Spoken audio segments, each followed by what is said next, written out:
نحمده ونصلي على رسوله الكريم أما بعد فأعوذ بالله من الشيطان الرجيم بسم الله الرحمن الرحيم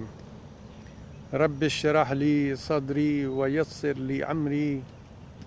واحلل عقدة من لساني يفقهوا قولي۔ ناظرین السلام علیکم ورحمۃ اللہ وبرکاتہ۔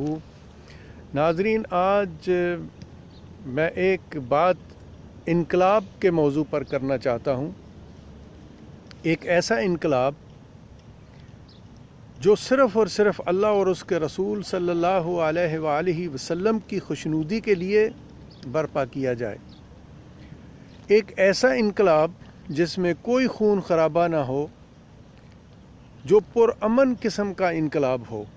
جو صرف اور صرف اللہ اور اس کے رسول صلی اللہ علیہ وآلہ وسلم کے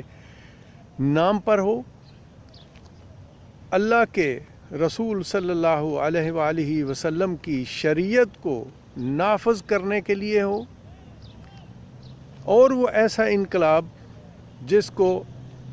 آپ خالصتاً اسلامی انقلاب کہہ سکتے ہیں۔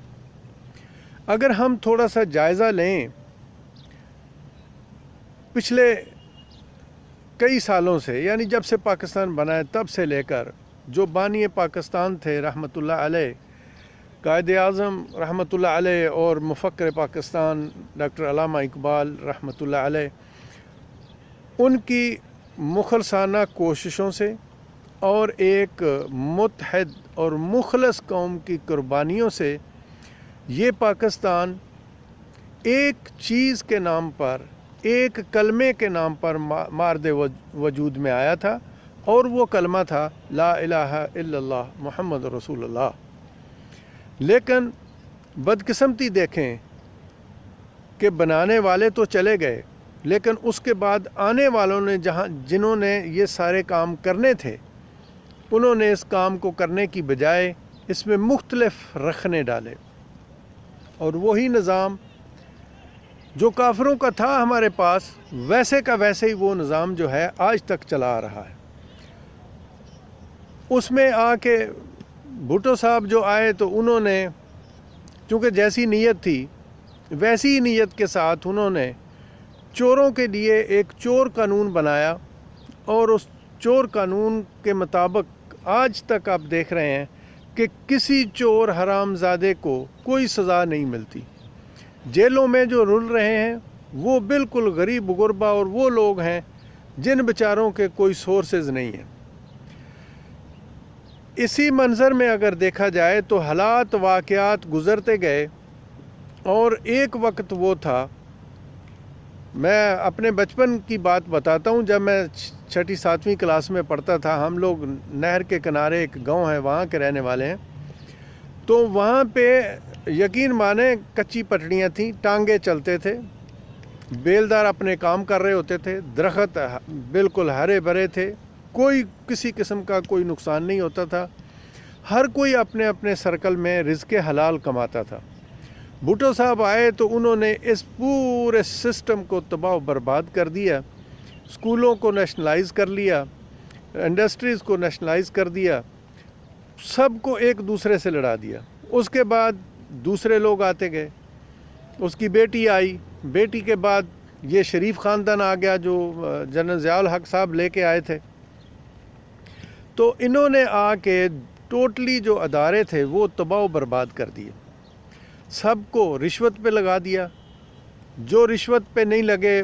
ان کی ویڈیو بنا لیں، اور ویڈیو بنا کے کسی نہ کسی ایسی فحاشی کی ویڈیو یا کہ کوئی بھی ایسی غیر قانونی ویڈیو بنا کے ان کو بلیک میل کرتے رہے۔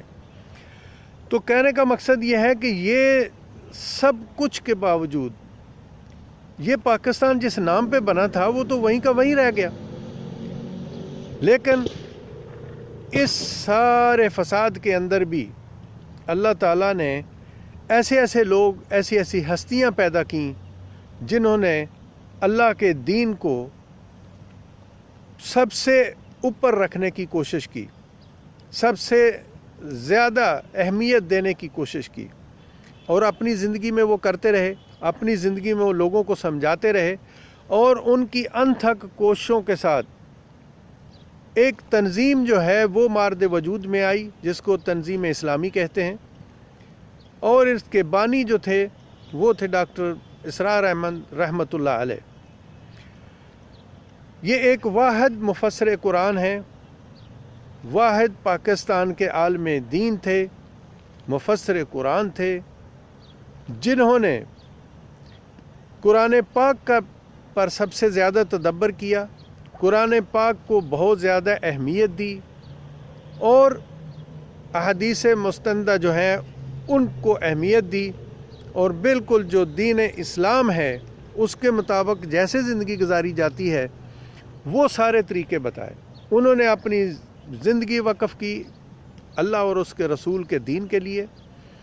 اور اس کو دنیا پہ کیسے نافذ کرنا ہے اس کے لیے بھی انہوں نے کوشش کی۔ لیکن بدقسمتی سے ایک ایسا معاشرہ جس میں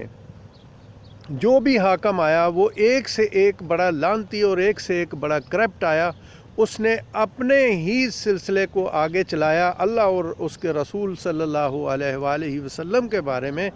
کچھ نہ سوچا۔ تو وہ تنظیم آگے چلتی گئی، کوشش کر رہی ہے۔ آج اللہ کا شکر ہے کہ پورے پاکستان میں تقریباً پورے پاکستان میں ان کے لوگ موجود ہیں،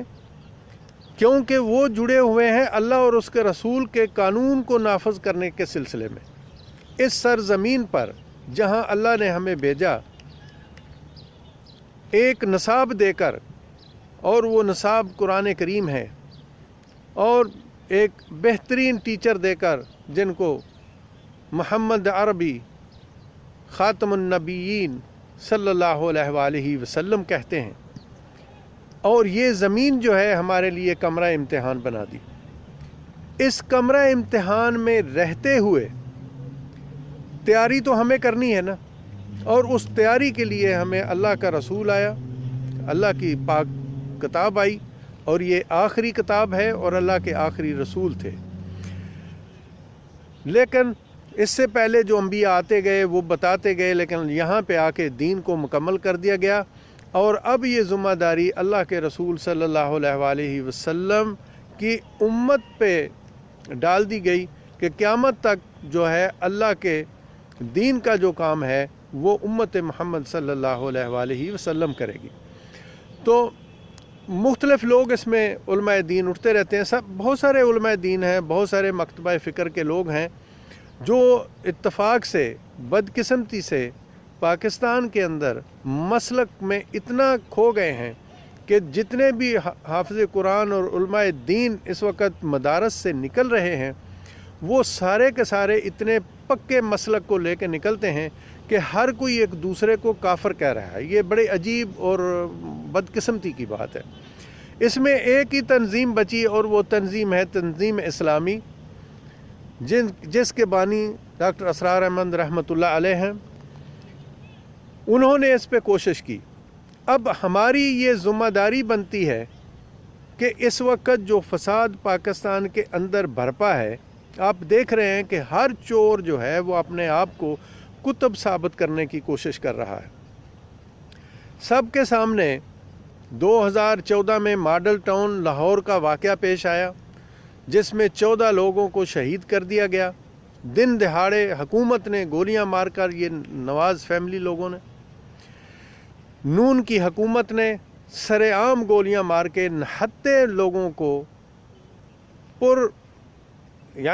امن جو احتجاج تھا ان لوگوں کو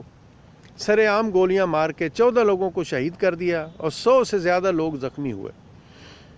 آج 6-7 سال گزر گئے ہیں، کسی کے کان پہ جوں نہیں رینگی کہ وہاں پہ کیا کرنا چاہیے۔ ابھی دیکھیں، ابھی کا واقعہ ہوا ہے، یہ شیخ عمر صاحب جو CCPO لاہور تھے، انہوں نے کافی آ کے تھوڑا سمجھیں کہ ایک عجیب سی ہلچل مچائی تھی، پولیس والوں کی بھی پولیسنگ انہوں نے شروع کی تھی، لیکن بدقسمتی سے یہ چیزیں ہمیں پسند نہیں ہیں۔ اور ہماری وہ جوڈیشری جو آج تک سوئی ہوئی ہے، جس نے کبھی اس طرف نہیں سوچا کہ اتنے لوگ جو شہید ہوئے تھے اور جو اتنے زخمی ہوئے تھے، ان کے اہل خانہ نے جب انصاف کے لیے احتجاج کیا تو ان کو بھی جیلوں میں ڈال دیا گیا، اور ابھی تک ان میں سے کچھ لوگ ضمانتوں پر ہیں، کچھ لوگ جیلوں میں ہیں۔ لیکن یہ قتل کرنے والے جو تھے حکومت کے لوگ، رانا ثناء اللہ اور باقی جو جماعت ہے، شہباز شریف اور جتنے بھی تھے، یہ سارے کے سارے دندناتے پھرتے ہیں۔ تو اس لیے میں اپنے سب عزیزوں، دوستوں، بہن بھائیوں سے کہتا ہوں کہ دیکھیں، یہ ان ناانصافیاں جو ہیں، یہ سوائے اللہ کے نظام عدل کے نافذ کیے ہوئے یہ کبھی ختم نہیں ہوں گے۔ اس وقت کا جو قانون چل رہا ہے پاکستان کے اندر، وہ ایک ایسا قانون ہے کہ جتنا بڑا کوئی حرام زادہ ہوگا، جتنا بڑا مجرم ہوگا، جتنا بڑا وہ لوٹ مار کرنے والا ہوگا، جتنا بڑا ڈاکو ہوگا، اتنی زیادہ سہولتیں عدالتیں اس کو دیتی ہیں۔ ابھی دیکھیں، یہ جنہوں نے اربوں خربوں لوٹا، جنہوں نے پورے پاکستان کو لوٹ لیا، یہ جب جیلوں میں جاتے ہیں، یہ جیلیں تھوڑی ہوتی ہیں ان کے لیے، یہ تو ان کے لیے ایک بہترین آرام گاہ ہوتی ہے۔ ان کو وہاں نوکر چاکر دیے جاتے ہیں۔ یہ بدقسمتی نہیں تو اور کیا ہے؟ میرے دوستوں، میرے عزیزوں، میں سب سے کہتا ہوں کہ خدا کے لیے،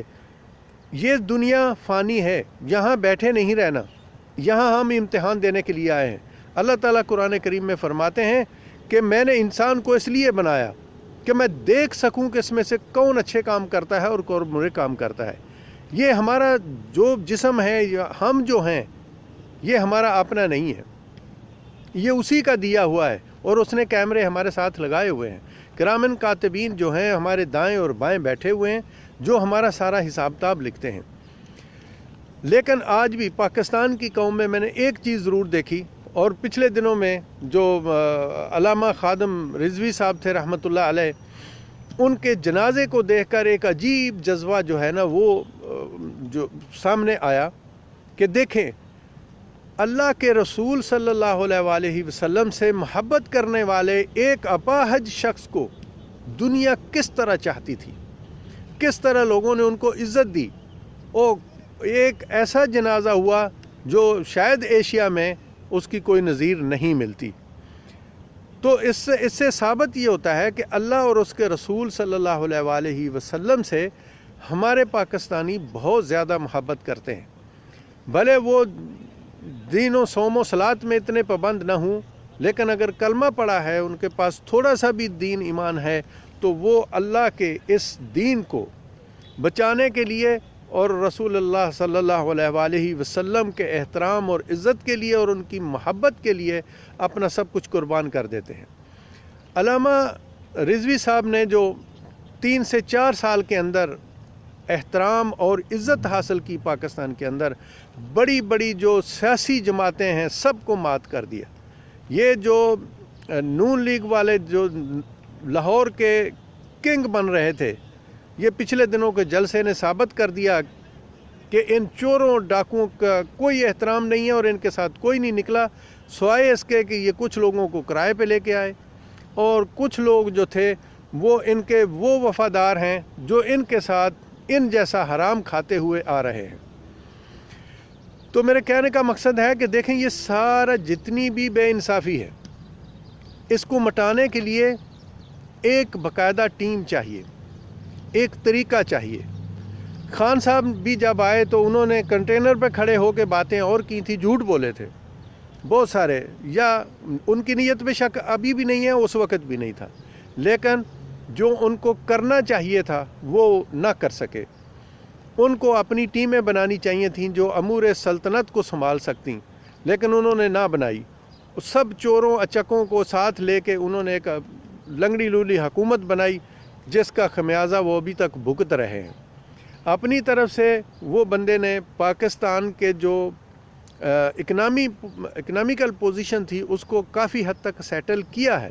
لیکن عوام کے لیے ابھی تک کچھ نہیں کر پایا، کیونکہ بیوروکریسی اور حرام زادے جتنے ذخیرہ اندوز اور چور قسم کے جو تاجر ہیں، وہ سارے کے سارے ان اپنے حرام زادوں کا